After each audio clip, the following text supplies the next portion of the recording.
Welcome to our training on anti-harassment and non-discrimination. During this course, we will cover what harassment is, including the definition of harassment, the types of harassment and examples of how harassment manifests itself in the workplace, what to do if you feel you are being harassed, and lastly, what your responsibilities are as an employee. First, let's take a look at our anti-harassment and non-discrimination policy. We are committed to a work environment in which all individuals are treated with respect and dignity. Each individual has the right to work in a professional atmosphere that promotes equal employment opportunities and prohibits discriminatory practices, including harassment. Therefore, the company expects that all relationships among persons in the workplace will be businesslike and free of bias, prejudice, and harassment. In this presentation, we will be covering many specifics regarding anti-harassment and non-discrimination. Please make sure to get a copy of the full policy from your supervisor at the end of this training. Let's talk about what harassment is according to the Equal Employment Opportunity Commission, or the EEOC, who is responsible for enforcing federal laws that make it illegal to discriminate against a job applicant or an employee due to their protected status. In Michigan, we not only have the EEOC, but the Michigan Department of Civil Rights, who enforces these laws as well. The Equal Employment Opportunity Commission defines harassment as unwelcome conduct that is based on a person's protected class, including race, color, religion, sex, including pregnancy, national origin, age, disability, genetic information, weight, height, misdemeanor arrest record, marital or veteran status, or any other characteristic protected by law. It is also important to note that harassment can be when someone oversees, experiences, or hears something they consider to be unwelcome. The key word in defining harassment is unwelcome. When a person communicates that the conduct is unwelcome, it may reach the legal definition of harassment. So what is harassment? It can be any number of things. The most simplistic answer to this is anything that is offensive or unwelcome. This can be words, actions, music, photos, calendars, or screensavers of an offensive nature. It is important to note here that offensive and unwelcome are determined by how the receiver of the information feels about what transpired, regardless of what the sender of the message intended. Harassment can lead to a type of discrimination called hostile work environment.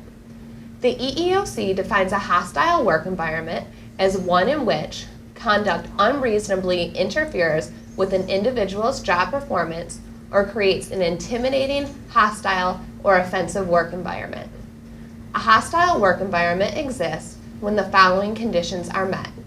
First, the employee is the target of negative behavior at work from coworkers, supervisors, or others due to the employee's protected status, which includes race, color, sex, age, disability, genetic information, pregnancy, national ancestry, religion, weight, height, misdemeanor arrest record, marital or veteran status, or any other characteristic protected by law. The second condition is that the employer is aware of the negative behavior but takes no steps to eliminate the negative behavior, creating a hostile work environment for employees in that protected group. Several different types of behaviors can create a potentially hostile environment. These behaviors can be nonverbal, physical, or verbal in nature. Let's review some examples in each of these categories. Nonverbal harassment due to a person's protected class that can lead to a hostile work environment could be, but is not limited to, offensive gestures or motions, displaying or distributing offensive pictures, drawings, or emails, glaring or staring at someone, mimicking someone with a disability, or ignoring someone or being cold and distant to them. Let's move on and review physical concerns that could lead to a hostile work environment if the action is being taken against a person due to their protected status. Again, some examples include, but are not limited to, physical assault against another person, blocking a person's path, cornering a person, inappropriate touching or bumping into a person, or destruction or defacing of another's personal property. Lastly, let's take an in-depth look at some verbal examples of harassment due to a person's protected status, including, but again, not limited to, use of racially derogatory words, phrases, or epithets. Negative comments about a person's religious beliefs or lack of religious beliefs, including negative comments about a religious holiday a person recognizes. Expressing negative stereotypes regarding a person's birthplace or ancestry. Negative comments regarding a person's age. Derogatory or intimidating references to a person's mental or physical impairment. Negative comments about a particular gender or about pregnancy or related conditions. Let's move on to another well-known type of harassment, sexual harassment. Anyone who listens to the news realizes that sexual harassment is a topic that we hear of often. One of the most well-known types of harassment and discrimination is sexual harassment. The sometimes subtle nature can make it difficult to identify. In order to stop sexual harassment in the workplace, we need to realize that sexual harassment comes in several forms, and many of them are not blatantly obvious. Before we get into examples, let's review how the EEOC defines sexual harassment. The Equal Employment Opportunity Commission defines sexual harassment as any unwelcome sexual advances, requests for sexual favors, and other verbal or physical conduct of a sexual nature. It is important that we all understand that even if behaviors are welcomed by the persons directly involved, others may see or overhear things that are unwelcome by them, and thus potentially still could be a harassing environment. So, what is sexual harassment? Sexual harassment can be anything of a sexual nature that is offensive or unwelcome. It can be words, actions, touching or hugging, music, photos, calendars, screensavers of an offensive or sexual nature. And specifically, the guidelines recognize two types of sexual harassment. The two types of sexual harassment as defined by the EEOC are, first, quid pro quo. This is when someone in authority attempts to trade sexual favors for job-related benefits, such as promotions and raises, or threatens adverse consequences if the advances are rejected. The second is a hostile work environment. This is when supervisors or coworkers have created an atmosphere so infused with unwelcome sexual comments or conduct that it interferes with an individual's job performance. All sexual harassment complaints can be categorized into one of these two areas. Sexual harassment comes in many forms and can be nonverbal, physical, or verbal. Nonverbal harassment can include, but is not limited to, looking at someone up and down, elevator eyes, staring at someone's body, blocking a person's path or invading their space, following a person, giving sexual gifts, making facial expressions, winking, throwing kisses, or licking lips, or making sexual gestures with hands or through body movements. Physical examples can be, but again are not limited to, touching a person's clothing, hair, or body, stalking a person, hugging, patting, kissing, or stroking, touching or rubbing oneself sexually around another person, or standing close or brushing up against another person.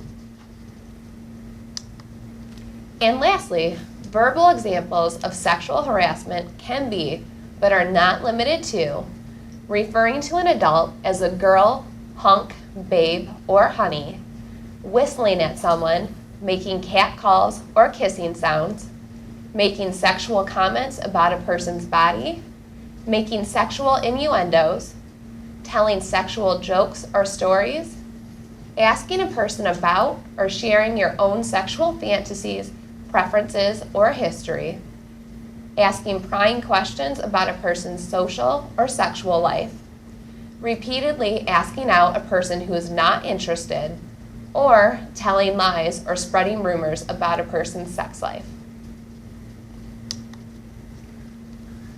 So let's review and see what you have learned so far. Case study 1. A female employee asks out a male employee. He accepts. Is this harassment? No, this is not harassment. Why is it not harassment? Because remember, harassment is defined as unwelcomed behavior, and in this case, since the employee has accepted the date, the behavior is clearly not unwelcomed. However, it is never a good idea for a coworker to request a date from another coworker. If the advance would have been unwelcomed, it could have created tension and unease in the working relationship.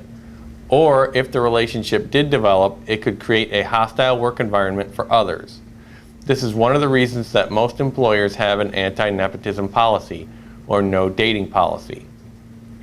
Please make sure to get a copy of our company's anti-nepotism policy from your supervisor immediately following this training. What if the male said no, but the female employee persisted in repeatedly asking him out?